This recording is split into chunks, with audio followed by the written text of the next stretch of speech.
editor for the Columbus Dispatch. And I just want to thank you guys for joining us today to talk about this topic, which, to be honest, none of us want to be here, but we really need to be here because this is something that we have to address as a community. The way we think about these things oftentimes is let the police department handle it, or let politicians handle it, or let somebody other than me handle it. But we all know that the solutions to these things come from the community, us. So that's why we want to have this particular talk, to kind of drill down on what we as individuals can do to help improve the lives of teens in our city and address this crisis of gun violence in the place we call home.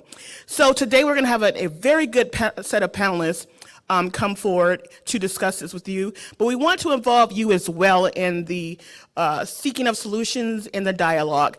When you first came in, there were some note cards. I hope everybody got one. Did you get a note card? Okay, if you didn't, you still can, because we'll be walking around with the note cards. And at the very end of it, we'll have some dispatch staffers distribute them for you. So if you're not familiar with the Columbus Dispatch, I'm sorry, we've been around for 150 years, more than 150 years actually. And we've been telling the stories of Columbus for that very long time, and we are a part of this community. So when it was abundantly clear to us that this problem was not getting better, but in fact was getting worse, we drilled down. We devoted our squad of 40 reporters and editors and photographers to diving deep into gun violence with our Under Fire project, which is a year-long effort to tell the story of not only the problem, but solutions that can be found for this problem. My colleague Mike Wagner is going to come up in just a little bit to talk about the project, but we really kind of wanted to have this event so that we can talk about solutions. Before I go too far along in the process, I want to thank our partners. We have partnered with the Columbus City Council, Columbus City Schools, and of course, the Columbus Library, which is 150 years old. We're going to have a brief message right now from CEO Patrick Losinski. I did it. All right, thank you, Amelia. I'm glad you remembered the 150 part, so appreciate that, our 150th year. Thanks to all of you for the support that you've given us throughout the year. Really, on behalf of the Library Board of Trustees and our very passionate staff, I just want to welcome all of you to this very important conversation here at the main library today. You probably don't think of this often, but the library's purpose or mission statement has really three concepts: inspire reading, share resources, and connect people. Maybe we're not inspiring reading today, but we are sharing many resources. Sometimes those resources are in a book that you take, but sometimes they are tapping into the wisdom that exists within our community, and I think that's going to happen today. And if we connect people, we are supporting and nurturing community, and I think we all could use a little bit more of that these days. The other reason for our interest, and where we quickly said yes about participating today, is urban libraries are very, very public spaces.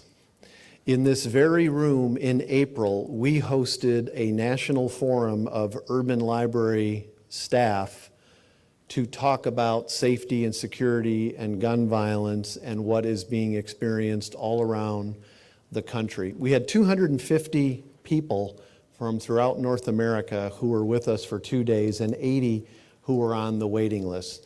It's sad for me to think of how much need there is for it, but it just shows the state that we're in right now and the work that is before us.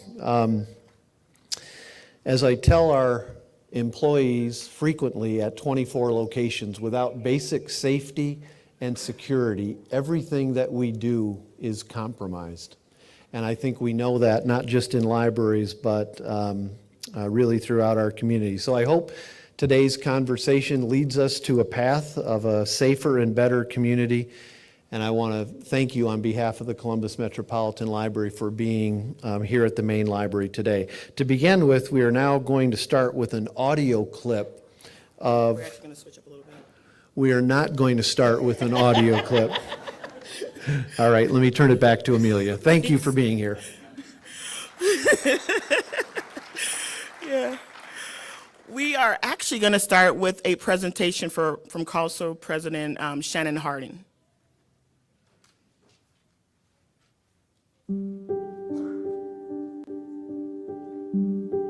For all the attention that homicide might have gotten in any particular day or even throughout a week, that the trail of grief and the trail of agony will go on for a lifetime for these families. We can have some control over this. Individuals, neighbors, grandmas, aunties, church pastors, coaches, we got us. We can do this. We can't solve it all, but there is something that we can do. We can touch one, we can engage one, we can talk to one, we can help be that conflict resolution mentor to a young person. This is just saying that we're not going to give up. We're not going to give up. We're not going to give up. We're not going to leave it to the State House. We're not even going to wait to see what the city does. But that we as individual members of this community are going to do our part in our own small sphere to take care of one another.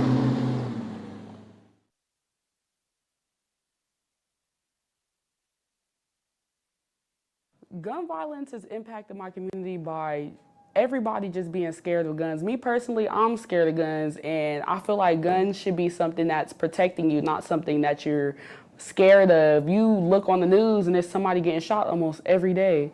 Somebody losing their life over something dumb every day. It's like, it's ever since guns have been saturating Columbus, the whole entire world for the past decade or so, it's been crazy. Like, just too many losses over dumb things, too many kids getting taken away from their moms, parents, anything. It's just too much going on.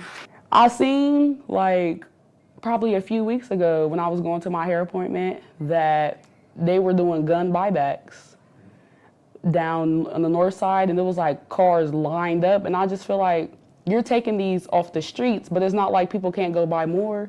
It's not like we're not even supposed to be afraid of guns. We're supposed to feel protected by the people that are holding the guns, but it's little kids looking down the barrel of guns and they're not even supposed to. It's people getting shot that don't got nothing to do with nothing. It's bullets don't got no type of names to them. So if you standing by one, you could get hurt just by being somewhere you ain't supposed to be.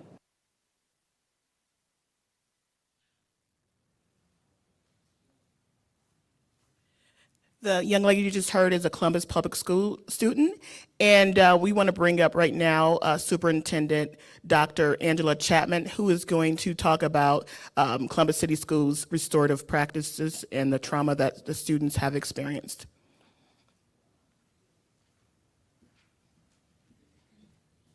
Good evening, everyone. Thank you to the dispatch, Amelia, for inviting us to be a part of this very important conversation. Patrick, thank you for hosting us here in the library today.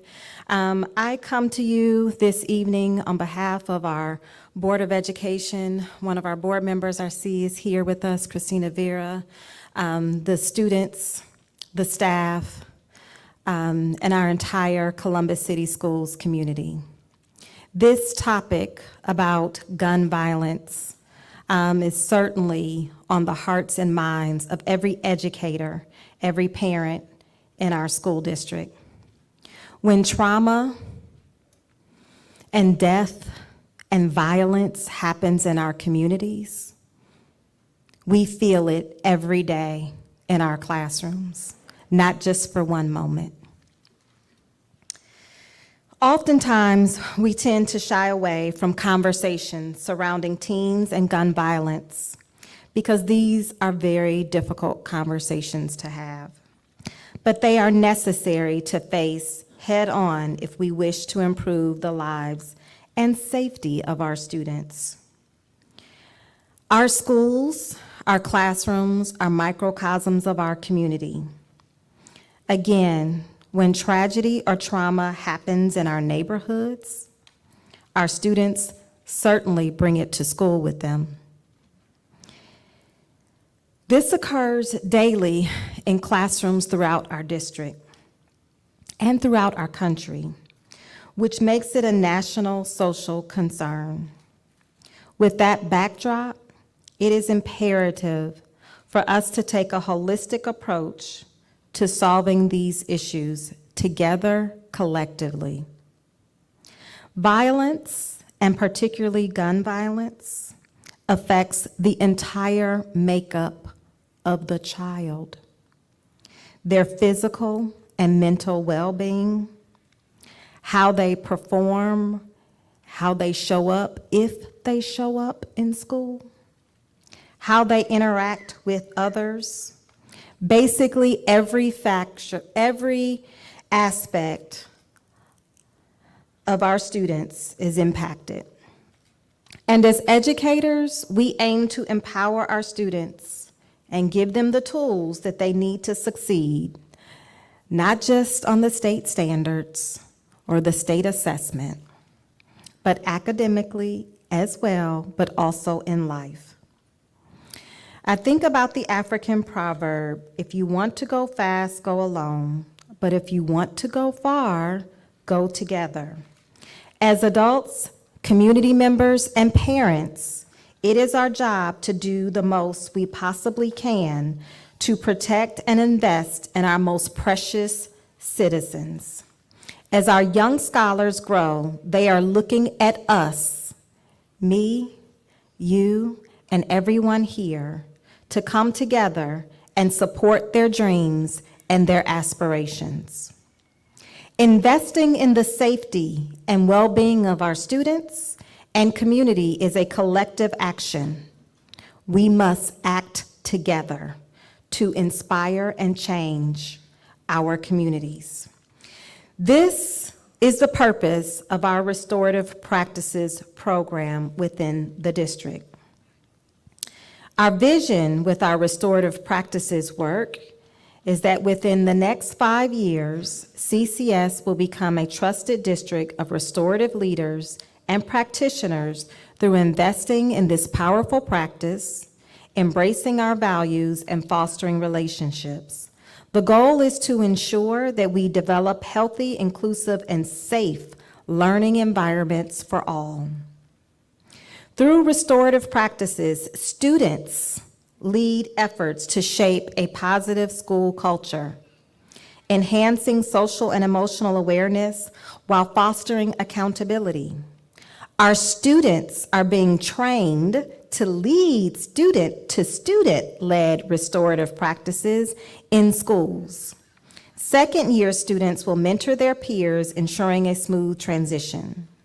Through restorative practices, students lead efforts to shape a positive school culture.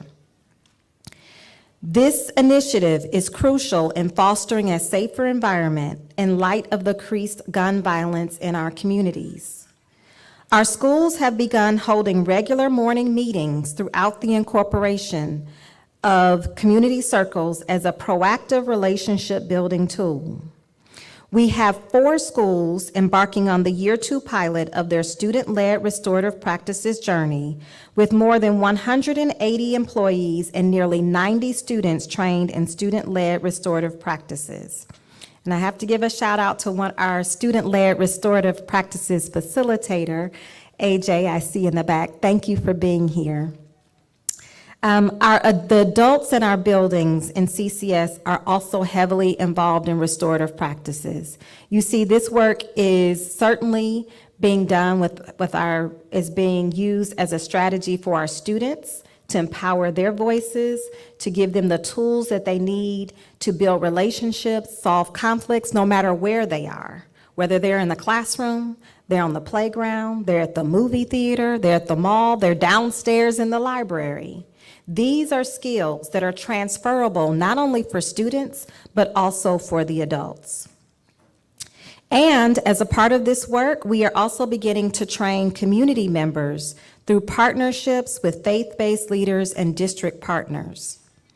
Now, we'll take a look at this program in action, and you will get to hear from our students about their interpretation and how they are using these strategies to support Again, strengthening relationships, working with their peers, and building healthier communities in their schools.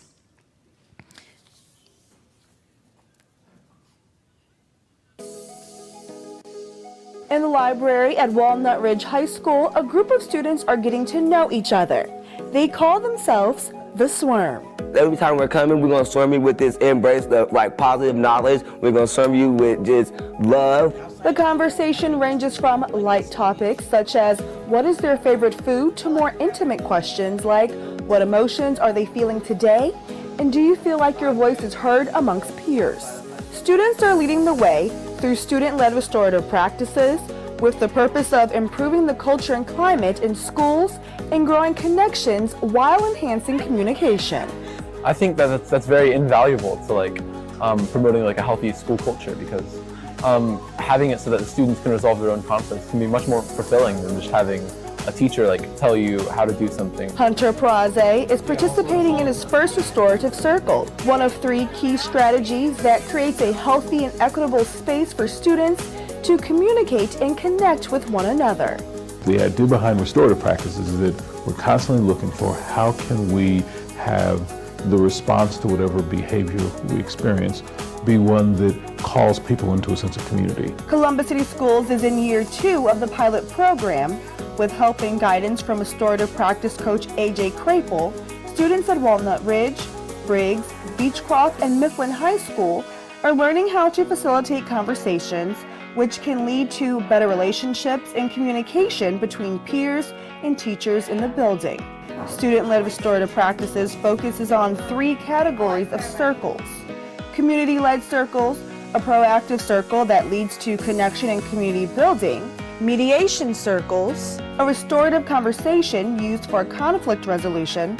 And restorative circles, a process where a person who was harmed and the person who has harmed come together with others who have been affected to discuss what happened. It's really empowering to me to be able to have people come in and have a problem and you can solve it. Jamari Flushman held her first mediation circle last year, helping a fellow student resolve a conflict with a teacher and avoid suspension. I got in trouble before I was in restorative practice. When I got in trouble, I could have been suspended and not being able to play in a game on Friday, but we did the practice and did the restorative circle, and I actually had a lot more time to recover myself, and I actually got to play on the game on Friday. Jatai Wright is now participating in student-led restorative practices as a student leader and hopes to use his story to help other students resolve conflicts.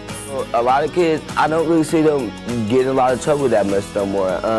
Matter of fact, a lot of kids look forward to being in a restorative circle. We aren't going to police our way to greatness.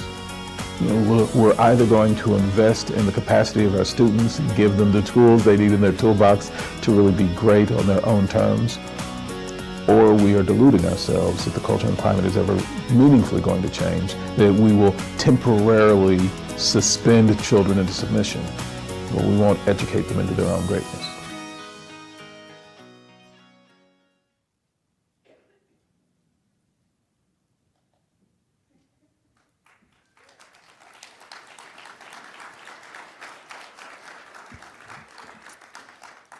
Hi, I'm Mike Wagner, and I had the honor of leading 28 journalists at the Dispatch in covering 80 straight hours of gun violence in our community.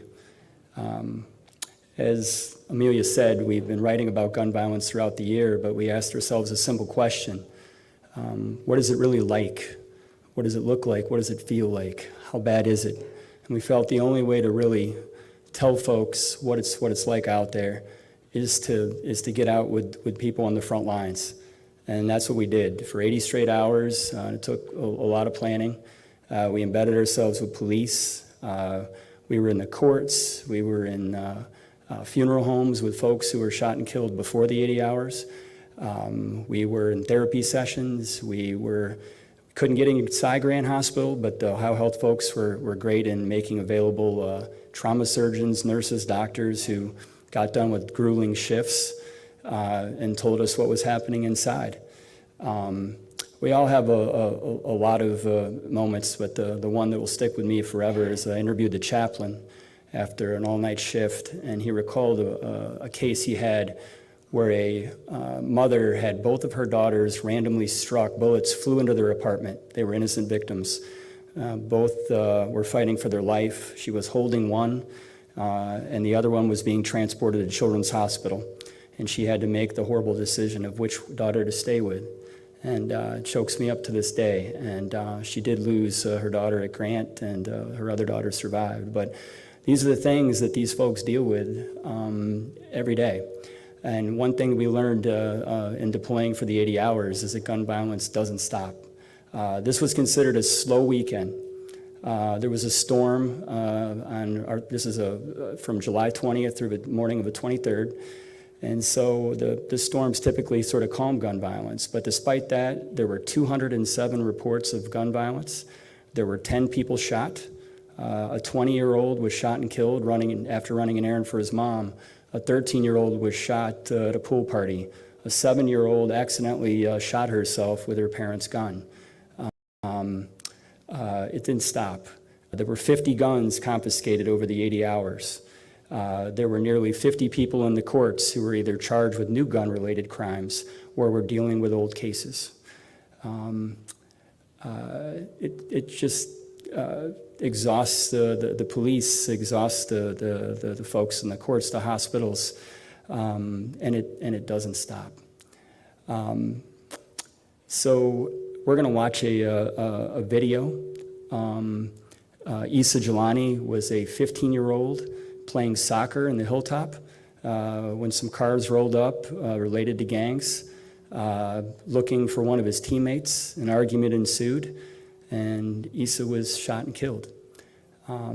It was horrible, and we covered Issa's memorial during our 80 hours.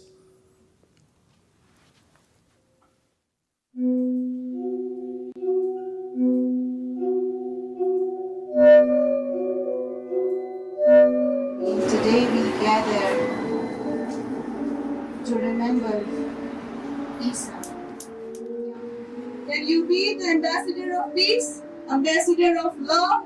Can you make sure that we are not fighting? I just can't tell you what a good kid he was. And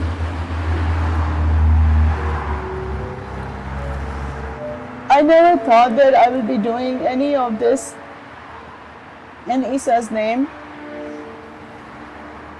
But I believe that I owe him that. We owe him that. The kid he was, we remember him and we praise him and we keep his legacy alive. And why we lost Issa? He was playing soccer in Havenwood community, the same community where we already lost another kid three weeks before. And then July 22nd, they were playing soccer. The next door to the field is the mosque, is a big mosque. So what they were thinking that they were playing, and many of them were planning to go to offer the last prayer. Our last prayer in summer is late, so kids were playing and they're on the field, and these gangsters, they came, and what I understand, they came in 6 cars. They came in 6 cars, and what I learned, I was not there, but I learned from my coaches and the kids, they came in 6 cars. They were all behaving as if they were on some kind of drugs or they were drunk. They were told to leave, and the coaches said that they felt there's something wrong, and they started, hiding or sending the younger kids away. And one of the coach tried to de-escalate and told them, please leave, we don't want to fight with you, we are just playing soccer, we have nothing to do with you. In the meantime, what I understand is that one adult, when an adult shouted or something, and these people, they actually started shooting, point blank.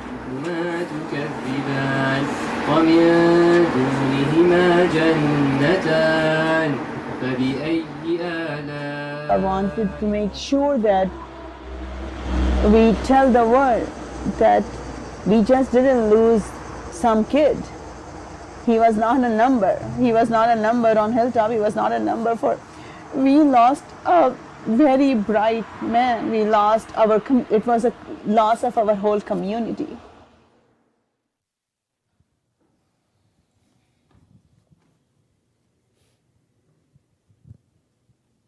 Thank you for sharing that video, Mike. I now want to introduce our panel. We have Shannon Mulligan, who is the co-lead for Columbus Moms Demand Action, and Moms Demands Action is an organization working for safety measures that will make us all safer from gun violence. Did I get a description? Okay, good. We also have Melissa Thomas St. Clair, who is from Mothers of Murdered Columbus Children. It's a nonprofit, mostly of mothers who have lost children to violent crimes. We also have Dominic Jones, and Dominic Jones is the co-founder of Legacy Youth Academy, a nonprofit that works with youth through sports. And you have football and dance and cheer mostly, right? Yeah, thank you.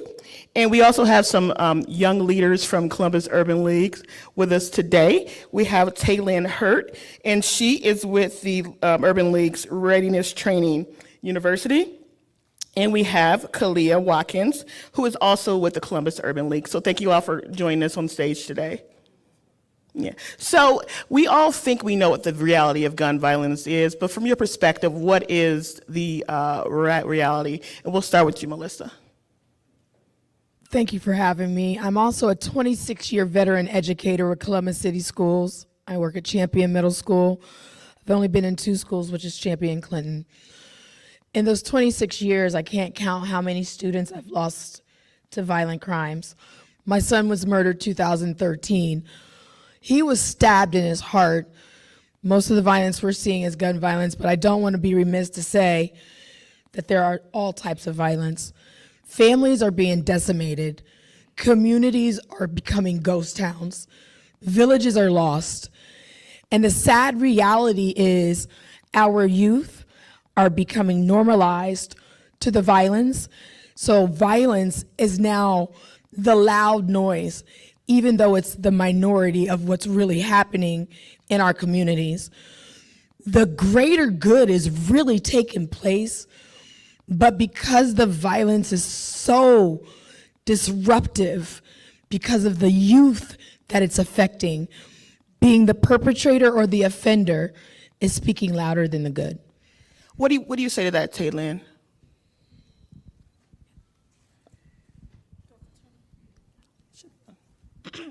Okay, my name is Taylor Hurd. I'm 15, and I am a sophomore at Wintersburg Livingston campus. I think that every time I walk out the house, I have a 2% higher chance of not coming back home than any other age, and I have a 14% higher chance to get wounded in a gun arm fight. Last year, a friend of mine went to a party and got shot, and the gun hit somebody through their head, and she was left there to die. And scenarios like that, out of the many, create spaces where parents won't allow us to go to parties or won't allow us to go out even when we deserve it, and it's very unfortunate. What about you? Are you afraid when you go out? What would you say to that? Yes, I'm a little afraid. What makes you afraid? Because a lot of kids our age, they play with guns and they think it's fun, and they think it's okay just to flex, and it's just not. Dominic, what are you saying as somebody who works closely with youth? Myself and Ralph Carter run a program at our Columbus Urban League called Step, and one of the things that we first ask our kids is, hey, do you want to live? That's one of the first questions that we ask our kids when they come through the door, and you kind of get them kind of some like, I don't know, like, I mean, and for me, that's always a question that we really tap into, because at that point, those kids aren't feeling like they have purpose. They aren't feeling empowered. They aren't feeling any sense of belonging, right? Haven't truly attached themselves to something that make them feel like it's worth living, right? They think that their households are really the end all be all, that there's nothing outside of the 4 walls that maybe they'd be living in, right? And so a lot of kids resort to guns and gang violence as a sense of belonging and trying to feel attached, or maybe a sense of feeling cool, right? And then ultimately they end up shooting individuals because they're either scared, you know. A lot of our kids were impacted by the shooting that happened in Easton. A lot of our kids was, and a lot of those kids had personal relationships with all parties involved. And so for us to talk to these, anywhere between 14 and 17-year-old kids about, I'm not even feeling comfortable going to the movies. I can't go to this event because now event policies change. Now Eastern policy changes, right? Now sporting events are changing, right? And you feel so captive, it almost makes it like, man, ain't no out. I can't go anywhere. I can't do anything, right? And so I think what we're seeing from our young people is just, trying to find positive ways, positive outlets, but they just haven't truly, for what they see on social media, what they see, perpetuated at the click of a button, because now, fights are happening. You can get right online and record it. Somebody on the south end can see what's going on at the north side of the school just like that, right? So I think they're just searching for ways to ultimately end it and be safe too. What is it about firearms do you think is so attractive? We speak a lot about, the government should keep these guns out of the hands of our kids, but what is it about the firearm that you think sort of draws young people? I asked you in the audience, have you ever held a gun? If you answered, I've held a gun, I'm a firearm owner legally, I have my CCW, it's an empowering feeling to fire a firearm.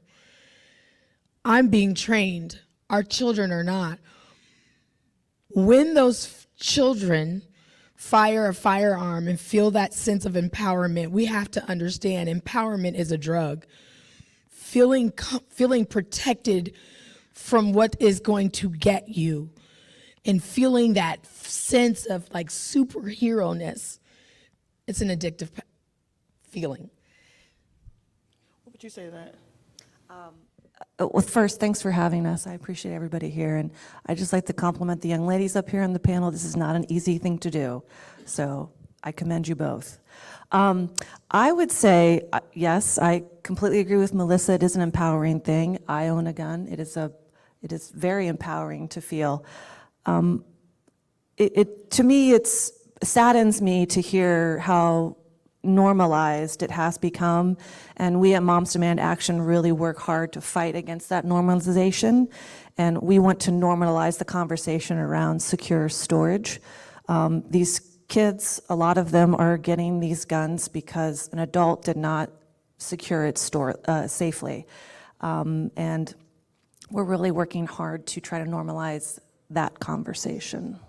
So Taylor, what do your friends say about firearms? Do you think they like them, or what do they think about them?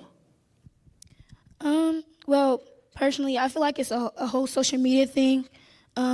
Social media does create a lot of unrealistic standards on what's okay and what isn't. So my generation is finding less value in school and in their education and finding more value in how we can hurt each other, and it's pretty unfortunate. Wow. Kalia, what would you say to that? I definitely agree with her because social media do start up a big thing, and everybody just think guns is it, and it's not. So what would you like adults to know about guns and teenagers?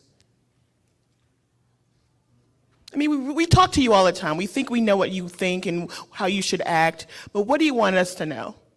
About guns? Yeah.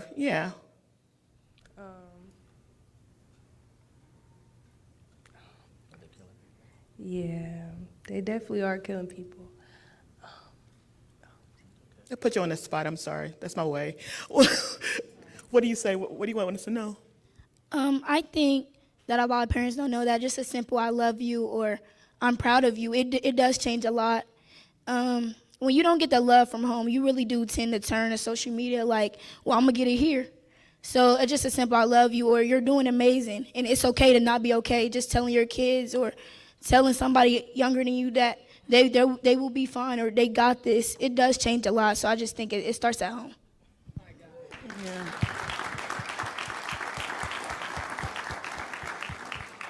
Yeah, exactly. I think just to echo that last sentiment is that it starts at home. I got two boys, are high schoolers, and I'm very much in tune to what the hell they got going on, right? I think as parents, and even how I grew up, with my mother, single parent household, but she did as best she could to be involved, to know who my friends were, to know where I was going, what time I was coming back. There was some standards that was set. And so now with us dealing with a lot of youth, I mean, sometimes we got kids with us all throughout the day. We don't get one phone call from the parent to check on the kid, how they doing, what they need, etc. So I do feel like from an adult standpoint, we have to take a bigger role and responsibility. We have to look at earlier signs of when our kids actually need the help and assistance. Don't wait till a kid is so far gone to say, oh man, I wish I could have or should have did this. It's like, no. I mean, we all know when our kids are heading down the wrong path or heading with the wrong or hanging out with the wrong crowds. And there's a lot of resources out here for parents to reach out to. But I think sometimes parents are shameful, and I don't want to be that parent that's sending my kid here or getting here. You know what I mean? So I think that we have to, as parents, put the onus on us and create more of a village mindset. Because I always hear that a lot of times. You know, the village mindset is gone. Don't nobody want nobody saying nothing to their kids. And I always tell my sons, if somebody see you doing something wrong, they gonna come tell me, and I'm hoping that they love me enough to help you stop doing whatever you're doing that's gonna harm you or gonna harm somebody else and land yourself in jail or or ultimately dead. So I think that as parents we have to be held accountable more too. What do you talk to them about? Like, what do you say to them about guns? For my kids, it's like, yo, bro, like what you seen on the movies and what you listen to in your rap lyrics. There's certain people they can't even listen to in my house, and it's not the fact that they probably aren't listening to when they're around me, but you're not gonna be around me and be disrespectful or listen to certain things, right? Guns can harm people. There's an abundance of stories that I've shared with them and even showed with them, and they have family members that of our own who have been taken away from gun violence, so they ultimately know what guns can do. But they also know that they can't go come to my house and find no gun laying around either. They can't break in anywhere in my house and go steal a gun or get a gun from me. And so I think that's just me being a parent who I am and understanding the world that they're out here as young black males that they're going to face. And so I took a liberty to really make sure that they're educated about guns. And yes, you can use them as a safety measure for your house and you have the right to bear arms and all the other laws that come with it. But there are certain consequences that they have out here when you do carry guns, when you fire guns in public places, etc. You can still go to jail. If I may, on top of that, what Dominic just said, yes, thank you, is he's talking about modeling responsible behavior around guns, and that is what's, I feel, sorely missing in this conversation. Kids and teens generally get the gun they use from their home or their friend's home. And they get it because it is not safely and securely stored. This is an easy, in my opinion, way to stem some of the tide. And it's great that you're modeling that responsible behavior in your home because you're right, that is where it is important and starts. I might add to you that there are some gun locks in the back that the city of Columbus has provided that hopefully some folks will take away and also share with people who may need them. I'm sorry, I cut you off. I wanted to add that we cannot have a false sense of security as parents. Whether you are a two-parent home, you're career-oriented, we cannot have that false sense of security that that's not my child. I raised my child in a certain way in which they wouldn't do that because of the role model that we are doing. As an educator, I can tell you who your child is at home may more likely not be who they are when they're not with you. When we are teachers and educators, we have a trained ear to children conversation. And you would be very surprised with our children now with the gateway of social media and with airdropping and all of those things that they can do, that we have to be more proactive. Being a proactive parent is very hard because it's 24/7 action, whether it be checking the social media, checking and tearing down the doors.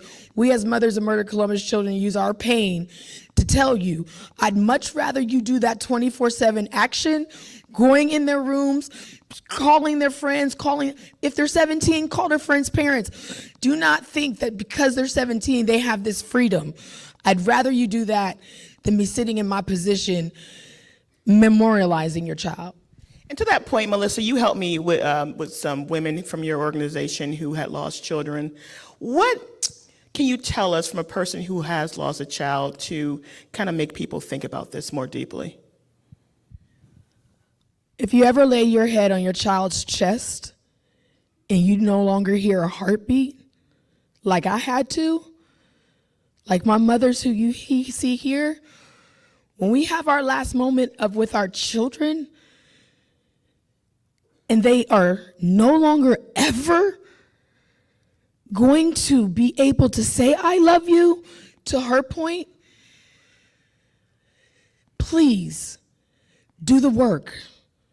Please interject.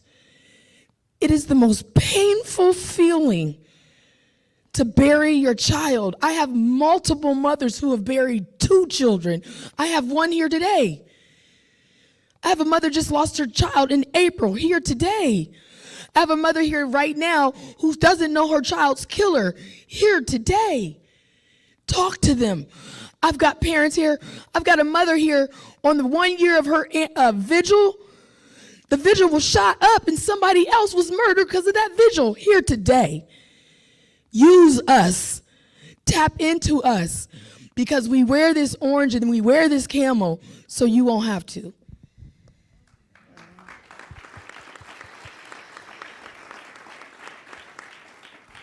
You know, along those same lines, I just cannot emphasize how important it is to hear personal stories of real people who are experiencing this, and people are really experiencing it in ways that I don't want to imagine. So I'm sorry. I can't say sorry enough to the mothers in this community who have buried children. You're not supposed to bury your child. There's no way. Allow them to stand up if they're. Yeah, let's have the mothers If you of lost murdered a child to children. violence, please stand. Please give them a round of applause.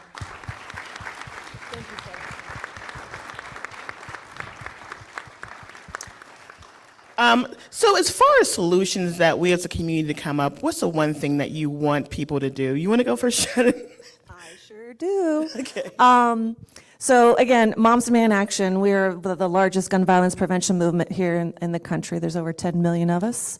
We're the largest counterweight to the gun lobby. And we work to bring common sense to our gun legislation and talk about secure storage. We want to normalize the conversation around secure storage and normalize the conversation around adults talking about how they store their weapon. Nobody on this panel or nobody on this stage is saying that nobody should have a weapon. If they want to have a weapon in their home, they should. That is their right. What we're talking about is with that comes responsibility, and you should store it securely. I would ask everyone here to consistently and constantly contact their legislator and ask them to propose and pass secure storage laws. I would ask them to consistently show up to the good that is happening. As Melissa says, the violence does have a tendency to outweigh the noise, but I know, Melissa knows, Dominic knows, we all know up here, there is a lot of good happening around this issue and people working very, very hard and tirelessly to stem the epidemic, but we need you. We need you desperately in the fight. Every voice matters. So I would ask, whatever you can contribute, if it's small, if it's large, if it's just money, if it's your time, whatever, we desperately need you in this fight. What would you say, Dominic? I think one of the things that we can do as a community, and I always speak towards this, is to simply be more collaborative. I always say collaboration over competition. And what I mean by that is that the people who are in power, the people who are heading up programs, et cetera, oftentimes find themselves scratching and calling for wins because of what they're individually doing in their own programs or in their own silos. And we're all affecting kids.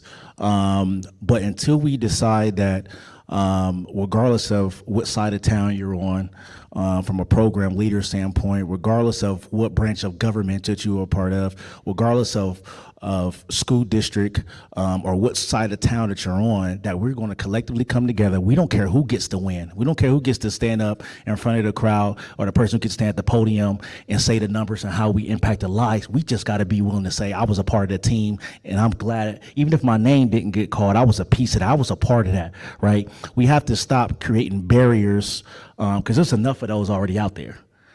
right? Like, there's enough of barriers already out there. So when you have individuals, I feel like at the top who aren't afraid to, who are afraid to necessarily put their name on things because traditionally we haven't done things. Well, I think, this uncommon area is called for the leaders that we have today. We are the people that we've been waiting for, to change where we're at right now, right? So I'm just calling on leaders, I think, that to truly understand and listen to our youth and then go back and put a lot of stuff into action, right? Common sense gun laws down there at the state house, like these are things that we could do at the top, right? To ultimately help our youth out, to help our parents out, to the ones who want to be involved. How do we get better housing, better jobs, et cetera? How do we, there's some law, there's some things up for voting right now. We're talking about sending our black men to jail, right? How do we keep more men into the house, right? Ultimately, for me, that perpetuates violence and a lot of other things, but that's kind of some of the solution I have. So if you have questions for the panel, our staffers from the Columbus Dispatch are going to walk up and down the aisles to collect those, just kind of pass them towards the aisles. You spoke a few minutes ago about the government. What would you like to see the government do? I know you have a lot of things you want to.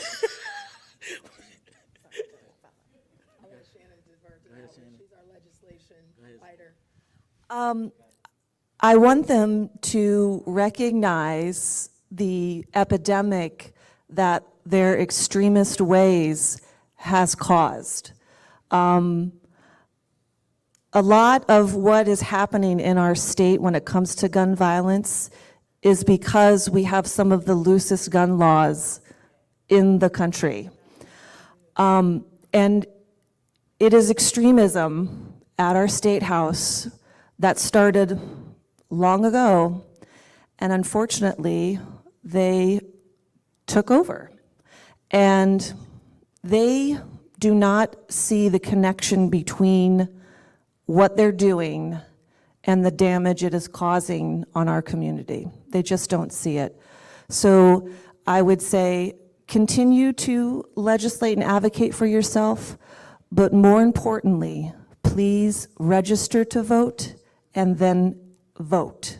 Vote like your children's lives depend on it, because they do.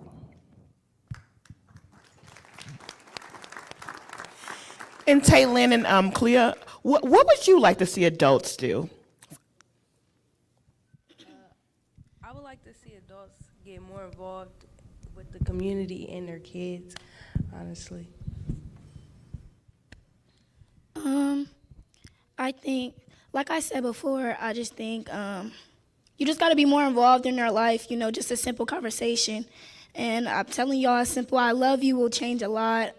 Parents, try to seek first to understand and to be understood, because a lot of the times we really are looking for guidance, and it's hard to get it from a lot of people and even y'all sometimes. So I would say really dive deep and make sure they are okay mentally, and it will change a lot. Thank you. Can you run for office right now? Can we change the rules to have her run for something? Okay, so let's have some questions come up from the audience. We'll start the Q&A part right now. Anything else you guys want to just say that we didn't talk about so far? I do want to say, please be informed of the evolution of the child. Who our children were before COVID is not who our children are after COVID. There was a true evolution in our youth, and I want you to tap into what they are now in tune to. Be informed. If you don't know what a Glock switch is, please inform yourself, because it is the smallest device that could cause a large mass destruction in a heartbeat, and your child could get it for $20. Please inform yourselves of all of these changing things. Create social media. Be a ghost follower. Do what you need to do to keep your children alive. So we have a couple of questions I'm going to run through, and feel free if you have questions as we go along to flag down our folks. For the youth on the stage, what safety practices make you feel safe at school? Like the lockdowns, level 3 lockdowns, or level 2, and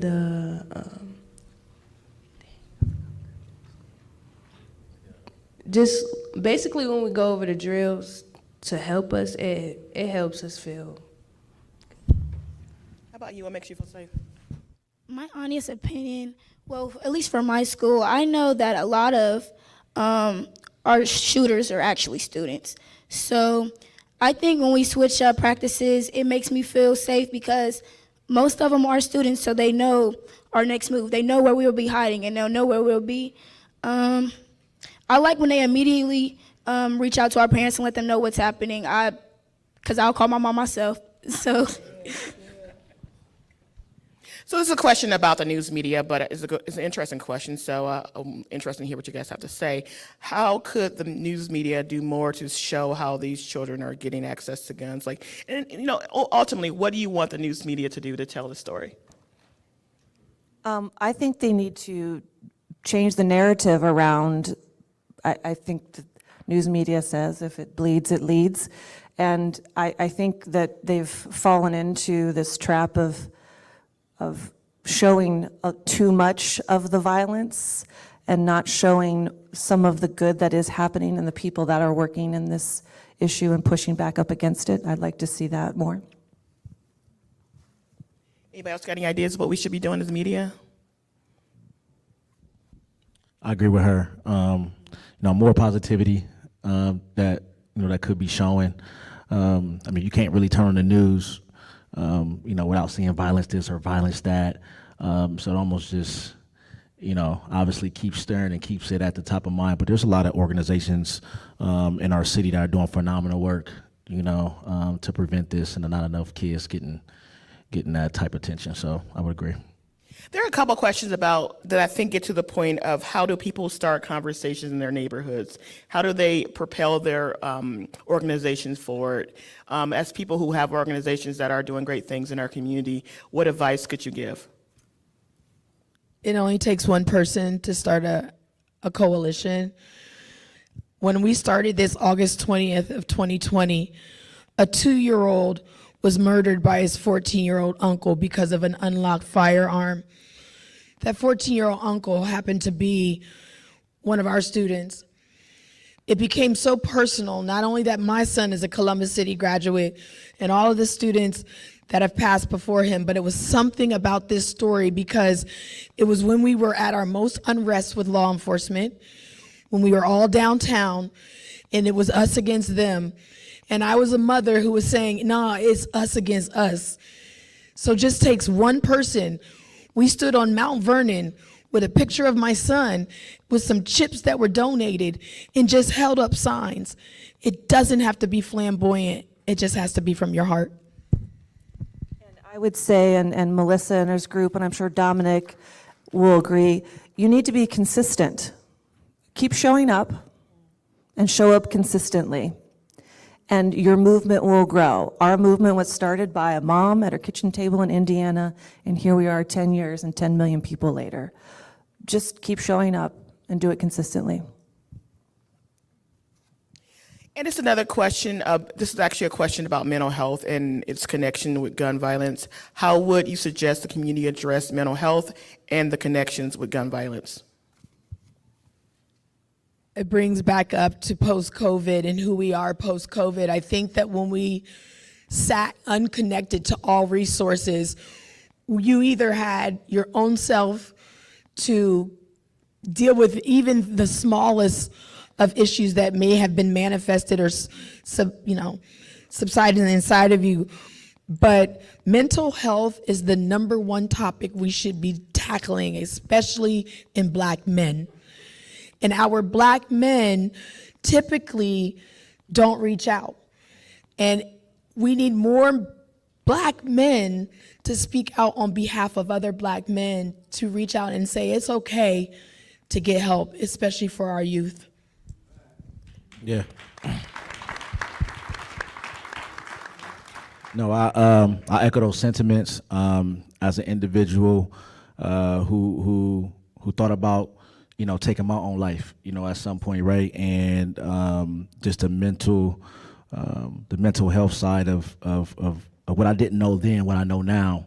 And I think we have to embed that and talk about it and not be afraid to speak about it like it was in my household, right? Like in our household, you really didn't, talk about going to see anybody. Going to talk to a therapist wasn't an option when I was growing up because, nah, boy, we ain't crazy and this and that. That's just kind of the order was back then. But now we have the information. Now we know. Right, and it's something that I think that in our education system that we should really be tapping into.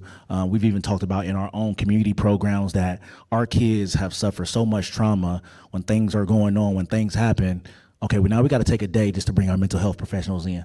We just got to take a day to have them come and just unload on them, and because it calls for it, regardless of what we got programmed that day, regardless of what the curriculum says it is for us in school today. We got to stop and just talk about it. Let's just talk today. We get back to it tomorrow.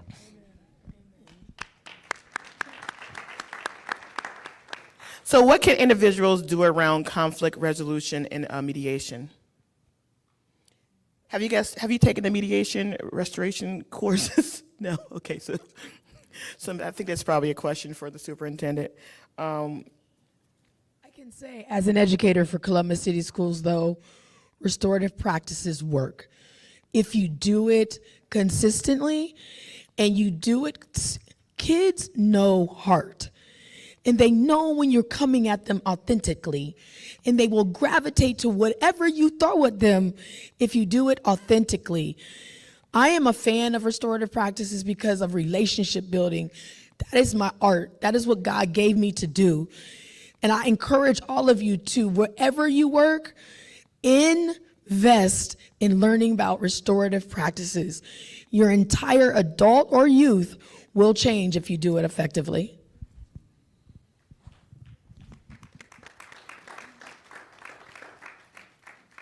How do kids talk about restorative practices? Have you had any classmates talk to you about it? I feel like, I am in one at my school. I'm not sure of the name, because it's only once a month, but it's pretty proactive. I feel like it teaches you a lot of different things, and you're by people your age, and it is much easier to talk to people that are your age. So I feel like it's helpful and it's efficient. Yeah, and it'd be nice if we had that program for adults sometime, right? For sure. Yeah. A couple of questions also get to peace and how can we put peace into the world? What would it look like to you guys if we lived in a peaceful city? I know what it looks like for me. It looks again, I'll go back to the word, it looks very collaborative, right? Like for me, I'll just go back to my own experience growing up on Mount Vernon Avenue. I've seen a lot, and a lot with my own eyes. And I had already developed at a young age, at 4 or 5 years old, what I thought police were, what I thought violence was and wasn't. I had already started to form an idea of this world, who was for me, who was against me, whether that's because of what I was taught or what I saw or what I actually felt. So a peaceful world and a peaceful Columbus looks for me like everybody lock hand and steady in here, regardless of white, brown, regardless of nationality, religion, your age group, right? Everybody has to feel like they all get, that they have a piece. Everybody has to feel like they are important, that they matter. I think that, every adult, every youth that we deal with, again, comes to us not feeling like they truly matter, that they feel like they don't have any type of purpose in this world. I think it's up to us to truly come together, not to have a crabs in the bucket mentality, but hey, we got to each one teach one. We got to pull each other up or whatnot. And I think that we'll ultimately be able to get to the finish line where we have to get to. But it's going to have to start with us being collaborative. Start with the OGs being true OGs, right? And go back and pulling up and, making sure that we're being vocal about the things that we're seeing and being honest with our young men, et cetera. The women being honest with our young ladies, all right? Because a lot of the things that I'm seeing too is proportionally, black and brown people that are affected, by a lot of our gun violence and stuff that's going on, right? So for me, it would be us just collaboratively and just coming together. When I think about peace, especially after losing a child, because it does happen. Now, it may be moments of peace, but it does happen. But the most simplistic things can be at your own household, just as simple for your child to come into a clean home, uncluttered, a space to study. And it doesn't have to be so overthought what peace is. If we just take care of our houses, the simple things, having a clean wash rag to wash your body every day, having toothbrushes and toothpaste and food items. These are the simple things that most of our households we take for granted. But when you teach kids that's a luxury, when Golden Corral is a luxury, and I don't say that to be funny, but when I ask my children, where do you want to go eat? And they say, some of those restaurants, and I don't knock Golden Corral. I say that now, I know but I'm just saying, if we look at our experience versus some of their experiences, just let's start taking care of our addresses, our households. Start there first, and then let's start healing the world. So Taylor, what's peace to you? What does that look like? I think peace will look like me being able to go to school and not have to worry about if I could possibly die there, or my parents having to meet every single person that I hang out with, or having to meet their parents so they can know if they're good or not, or just me having to ask God to protect me every single time I step foot out of the house.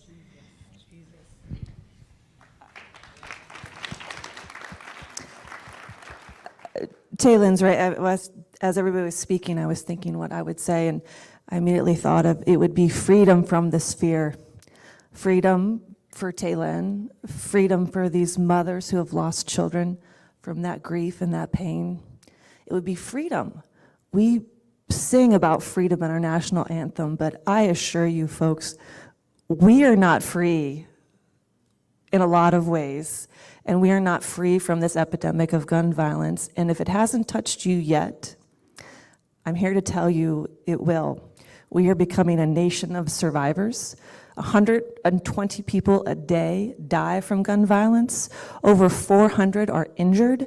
That ripple effect is unstoppable. And that's why, when I said earlier, we need everybody in this fight, because I want to feel the freedom from this fear as a mother, as a human being, and as somebody in this community. You want to add anything? Okay. So obviously, Dominic, you run a program for youth. This question is, are there any programs for youth to get in that that would be, because a lot of times the young people say there's nothing to do. What programs can you think of that young people can do? I don't want to disrespect any programs out here, but I know there's a ton of programs that parents can get their youth involved in.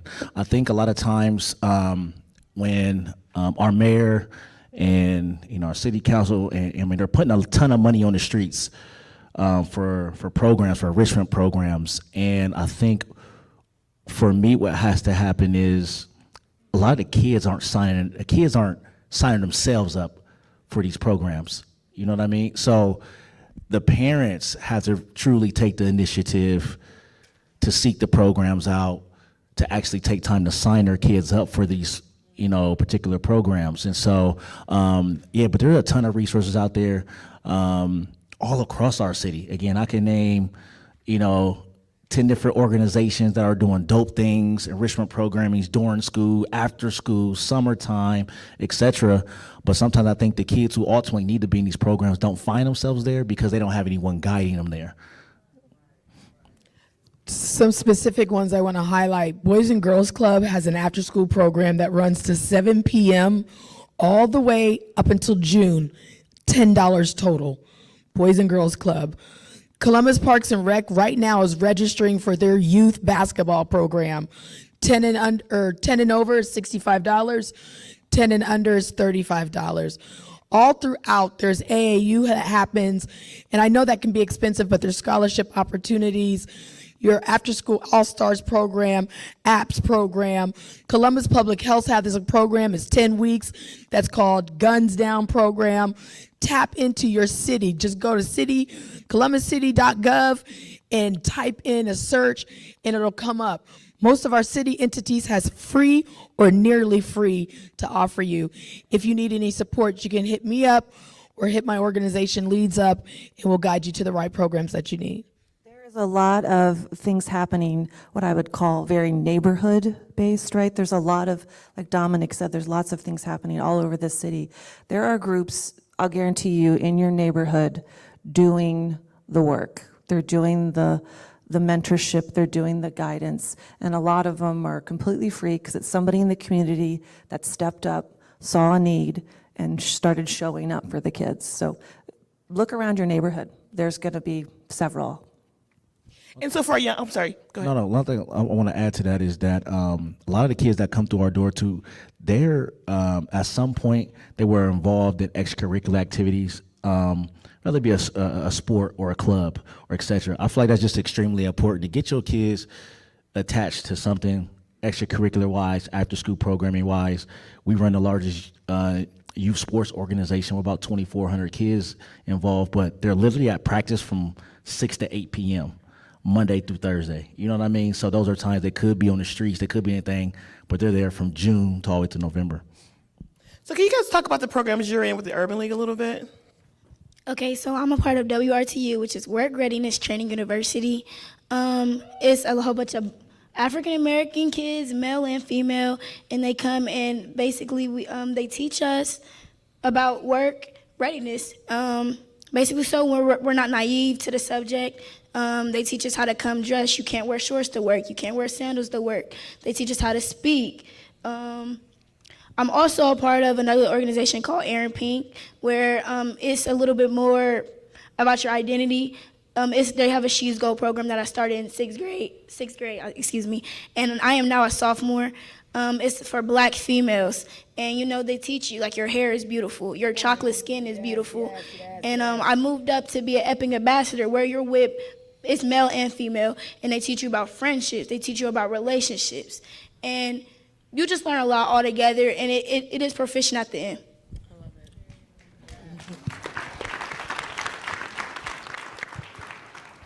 So what about the program you're in? I'm in We Are Linden. We come together, we do a lot of community service, we go around, we talk, we try to get more kids in at that. They teach us a lot. We do got like days where they talk to us, like try to let stuff off our chest and more things like that. Like they're there to help us and keep us out of the streets, honestly. So what do we need more of as far as what you guys would like to see? That turned off. I'm sorry. I just think we need just more organizations like that to empower us, and even just pushing your kid to do a sport or something, or just to do something, because I know a lot of us don't want to do anything, and I'm not sure why. There's nothing to do at home, but just to push your kid, just like I'm pretty sure you will have fun here. 9 times out of 10 you will, because I was nervous to do things like that, and now I'm really extroverted, and I love to talk to other kids, and I love to use my voice to empower other kids. It really does inspire other students. When you see a student doing something, you like, well, if they're doing it, then I can do it too, and it's beautiful. Yeah, you kind of inspired everybody today, so congratulations on that. Yeah. Well, what do you want us to? What do you want? I want to see more parents pushing their kids, like she said. I definitely agree. Everything she said is really what we need to see more of. So this question is, how can we create more community projects and programs that heal the whole family? And the person said it takes a whole village. Okay. How can we create more community projects and programs that heal the whole family? It takes the whole village. I know us, again, the program that we run called STEP, for example, at the Columbus Urban League with Ralph is literally just that. It's a holistic program that has the parents that have a parent portion, and they're able to get the needs and resources that they need, but also the kids are able to, in turn, be going through a programmatic enrichment side of things as well. So literally, we're trying to attack both sides of the family, because we understand when mom is good, when dad is good, and they not stressing, etc. We understand that trickle-down effect to the kids. And so we've literally tried to create a safe space, for the kids to be able to have free minds, have free voice, but also for the parents on the other side, hey, how can we help you? What do you need? And we're there every week, right? And so I think that, again, it's literally just finding those specific programs, even if it's not us, there may be other programs out there, but finding those programs that really just focus on a holistic style, because they're out there. They're out there. And if I could add, I'm not saying we don't need more people involved and more people starting groups, but there are a lot of people doing a lot of good work, and they would love to see your face helping out, and they would appreciate the city and the state with giving them funding. There is evidence and statistics that say community violence interruption work works, and it just needs more funding and more exposure. Yes, I think that's a very important.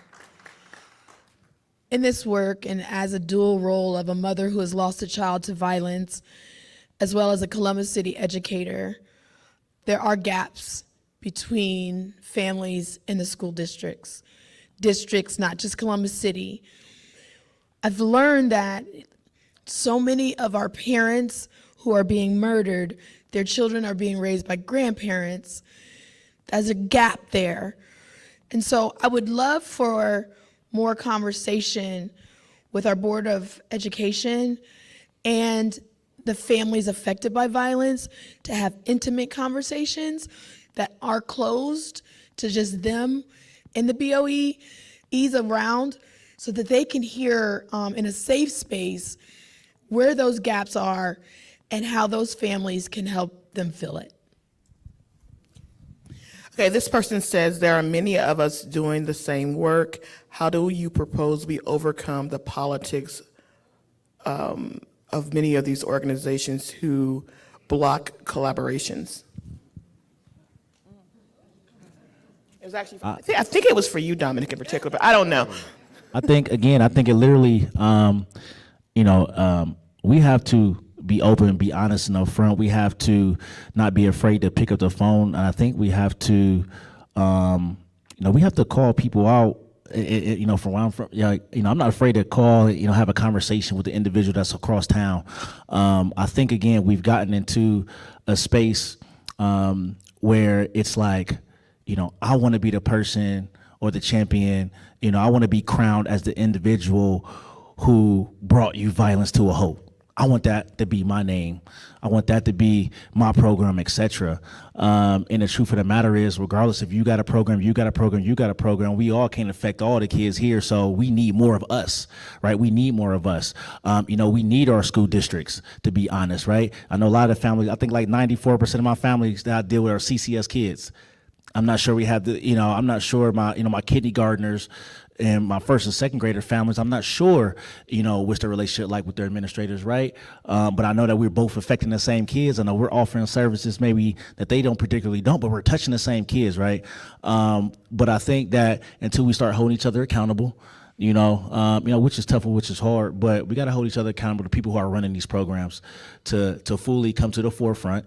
And I think we start saying, hey, if we don't want to be collaborative, what if they started funding groups that were only collaborative? Hey, let's put together a joint plan over here. And if the joint plan ain't put together amongst everybody that's together, then maybe you don't get funded, right? And I also like to see, I know I got family members, et cetera. When I was coming up, I know our police officers was in our schools. When you talk about safety and different things like that, Officer Blackman was a person who I still talk to today, who was a, mentor of mine, but he was the officer that was in my school. We felt safe with him around, and everything like that. I know they've moved away from it. I remember I asked one of my students one day who was their officer just a few years back, and it's like, well, we don't got officers in the schools no more. And I don't know where that's at. I don't know political side of that, but I just know what that did for us, coming up. I know what that did, right? And so I just think we got to restore some of that, but we also have to keep people accountable. The people who've been getting funded for 10, 15 years. Okay, let's look back. Let's see some of these results, right? Let's see if the funding, the things that, if that's really being effective. If not, okay, let's redo it. Let's not take it away. Okay, but we got to do something different. It definitely needs to be data driven. I think that the city does a great job giving organizations money. I think that it isn't equitable by any means. I think that if we start producing data and become data driven and allow those dollars to be given to those who can produce what you are doing. Are you, Mothers of Murder Columbus children, 100% of the funding goes to the community. Every one of us, like Moms Demand Action, are volunteers. Every one of us. So the difference between our organization and some is because we literally do this so you do not have to lose your children. It's not ego-driven, it's passion-driven. So if many other organizations tap back into the passion behind the organization, they will become collaborative, just easy. So obviously, you know, a lot of our youth get in trouble with guns and they go to jail. This person asks, what are we doing for the youth in the system? Like what should we do once they get out too? Can I add on to that? Well, y'all know us. Literally, that's what the STEP program is at the Columbus Urban. We're literally, it's a second chance opportunity for kids who are, who've been justice involved, who are on the cusp of being justice involved. So again, if you guys know any youth between the ages of 12 and 18 who have been justice involved or on the cusp of being justice involved, they can enter this program. It's a 100% free, complete program, and they're providing assistance to the parents as well. But we are helping them transition through, you know, getting them back into, you know, our neighborhood, to our community. There's a transitional period there, but I also think that there has to be, again, a more collaborative mindset when we come to, you know, our judges, right? When it comes to, you know, we had a student one time who really couldn't participate in a program because he had a PO that was kind of just like, no, I don't want to let you, kind of giving the kid a hard time, right? So I think that it's going to take all of us to kind of, hey, what's best for this kid, right? But yes, you know, definitely for us, I know, you know, from a program standpoint, that's one of the things that people can tap into. We have a true partnership with the Ohio Department of Youth Services and the Ohio Department of Corrections. And one of the biggest reentry issues that we're seeing is that there is a miss or a gap between getting out and being thrown back into regular society. It's almost like you get out and then here, go be a normal person without that middleman. So I think that we need to start to notice that when children, even if it's just juvenile, they didn't go to the Ohio Department of Youth Services, but juvenile detention, we need to have a better transition model in place to support them and know that you are not your past mistake. You have a clean slate. You can become someone. Use redemption stories. Have them interact with those who have redemption stories and allow them to see that just because this happened doesn't mean your future isn't bright. That was a great point. Thank you for that. We have a couple more minutes for questions. If you have a question, you flag down one of our folks and they will bring it up to me. This is from a firearms instructor. Whenever we talk about Black youth, we never talk about training these kids. What are your thoughts about that and training? Like, it's the adult's responsibility. Moms Demand Action doesn't believe that children should be trained in firearms. It's the adult's responsibility. You can't be, it's 18 for a long gun here in the state of Ohio. It's 21 for a handgun. So there is, in my opinion, there is no training for a child to handle a gun. They should be securely stored, and you should have conversations around modeling good behavior around a gun and what it is and how it is should be used.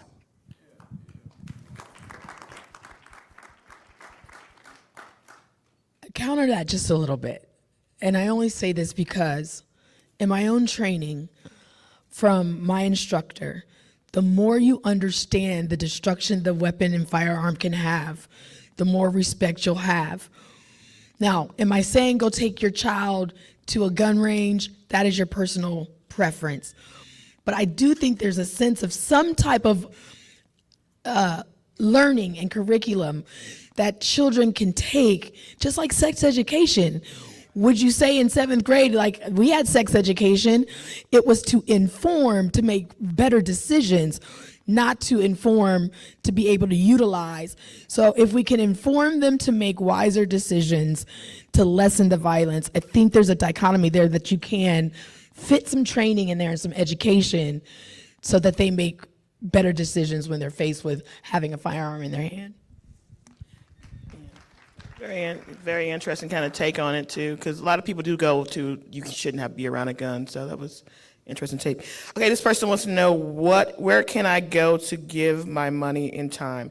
You can go to my bank account and deposit as much as you want, but no, just kidding. There are some cards in the back of the, if you'd like to donate to our Columbus group, all the money that you donate goes directly to the work our Columbus group is doing here in Columbus. There's a QR code on the postcard that I left on the table. You can donate as much as you want. Mothers of Murder ColumbusChildren.com. There's a donate button there. You also can donate to me personally, and it does 100% does go into the organization. We have a lot of initiatives for 2024. We are very excited to build a collaborative effort with all of you. You are all invited because we truly need all of you. You can contact Stephanie Hightower, her cell phone. No, don't do that. You can go to cul.org. Hit the donate tab. Again, donate how much ever you want, or you can go to wearelegacyU.com obviously as well and donate there. Okay, so it's gonna be our final question. It was for you, Dominic, but I think anybody can answer it. What can the community do to help young people recognize their value? I know the hardest question at the very end. Yeah, I think we all can answer this. I don't know. I think for me, it's been more of a lot of what we talked about up here. I'm big on just speaking life into young people. I think that for me, dealing with youth, of all the years I've dealt with them, they simply just want somebody to believe in them.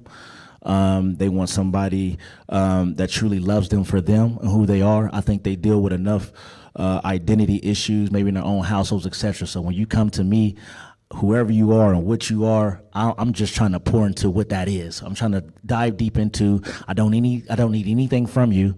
You know what I mean? And we're literally just trying to get to the root of who you are. Now I need to help you branch out. I need to help you blossom, right? Because I'm understanding that, that the trees that we're planting right now, that we ultimately might not be able to climb. I'm very aware of that. And so again, I think when you're truly dedicating your life to someone else and the youth and the people that we pour into, it's literally just saying, hey, having a conversation. Like she said, telling our kids that we love them. I remember me giving my son a hug and a kiss for the first time one time. He was like, man, what do you?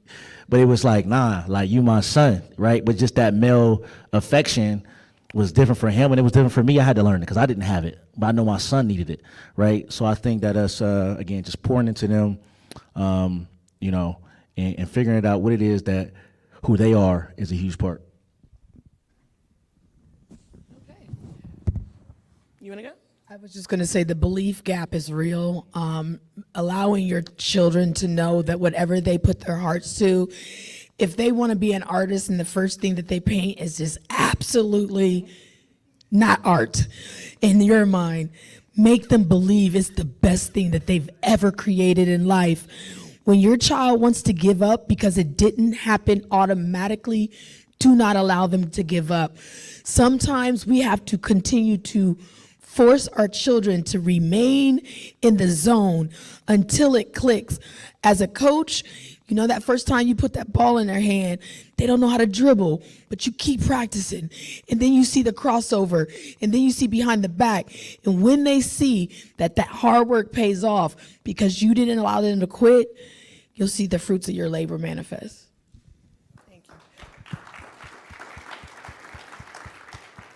Well, I just want to thank this wonderful panel. Weren't they fantastic? I feel like so much wisdom, especially from our young leaders. I want to thank Shannon Mulligan from Moms Demand Action, Melissa Thomas St. Clair from Mothers of Murdered Children Columbus, Dominic Jones from Legacy Youth Academy and the Urban League, and our 2 stars from the Urban League, Taylin Hurt and also Kalani Watkins. So thank you guys so much.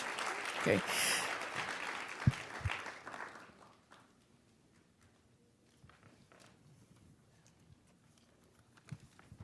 And also, thank you guys for all the great questions. I'm sorry we couldn't get through more of them, but there were so many questions. Now we're going to bring two people on the stage who can talk to us about next steps for the community. As we've been discussing, this is a problem that we all have the power to help address. Let's welcome to the stage NAACP Columbus Chapter President Nana Watson and Council Member Emmanuel Ramey. They're going to discuss the We Got Us and Anti-Violence Campaign Pledge. The Queen is here. Anywhere you want to. Okay, I'm gonna sit next to you. Just sit next to him. Okay. What's up? All right. Good afternoon, everyone. Thank you for coming out. You could be anywhere this afternoon, and you chose to be here, so we really thank you for that. Could we give it up for Shannon and Melissa and Dominique and our students who did a great job on this panel? Moms Demand Action and Mothers of Murdered Columbus Children and Legacy U, they all do a spectacular job in taking care of our youth and really living their passion through tragedy, but still doing the great things within the community.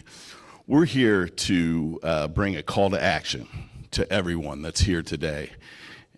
Yesterday we announced at the, what is that park?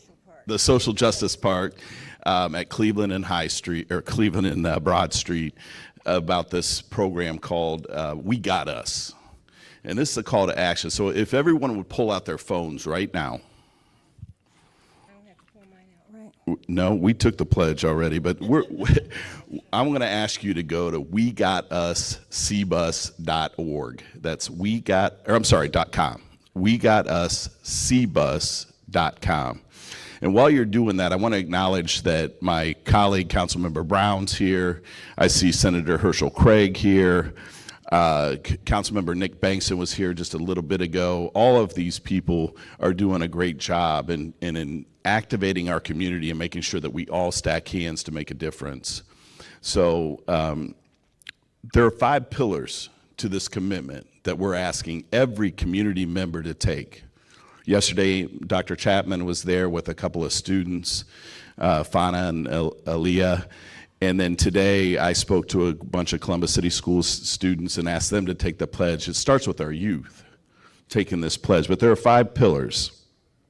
Setting a new standard. We will not allow crime and gun violence to be the norm in Columbus. That's pillar 1. We're building stronger neighborhoods by being active in our community. We will enhance our neighborhood safety. Empowering our youth. We will become mentors and champions for our youth. You heard one of these students up here today talk about love.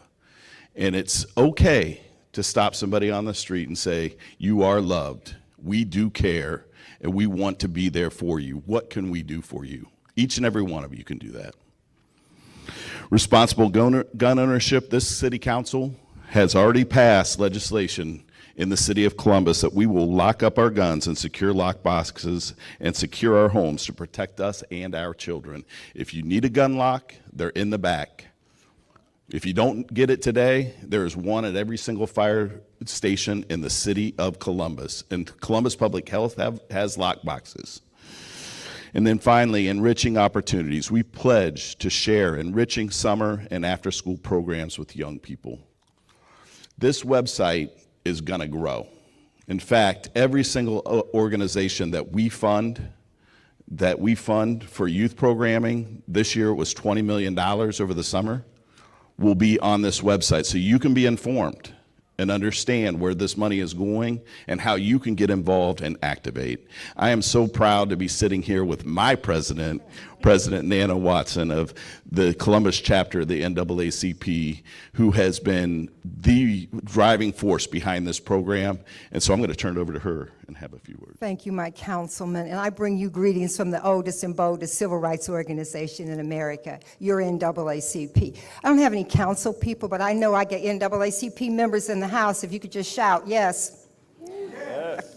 Okay, let me, you can't shout? I shouted yes. Oh, okay. Okay, I just want to make sure I heard that. I think it's key for the community to know how this got started. It started with a conversation with Council President Shannon Hardin, because I saw in the news and I was disappointed that the city was focusing on a community that I believe is an entertainment section of our community, and that would be the Short North. And I thought, well, guns, it's happening there, but what are we going to do in our community? Council President Hardin and I were at our wits' end. That's how this came about. We decided to form a collaboration, to hold hands and say, this has got to stop. I appreciate the panel. I heard love. I heard check your address from my good friend Melissa. I heard from the young people talking about self-esteem. What we're going to ask you to do is very simple. We want you to go to that website, because you know I'm not going to remember it. WeGotUsCBus.com. We want you to take that pledge. We're working in conjunction with our superintendent, Dr. Angela Chapman, and her staff. We're going to have signs in her schools. We want the children to sign. We have to own this. We have got to stop this gun violence. You've got locks. There's no excuse. Everybody's got to take somebody's hand, and we've got to sign these pledges. It is so key to our community. So do we have your commitment to sign this pledge? Okay, Senator Herschel Craig? Yes, ma'am. Okay, where's Councilperson Mitch Brown? Oh, he may have left. He's going to sign it. So I just want you all to remember, we don't want these guns in our community. They're taking the lives of our babies and our adults and some seasoned citizens. We've got to take this pledge.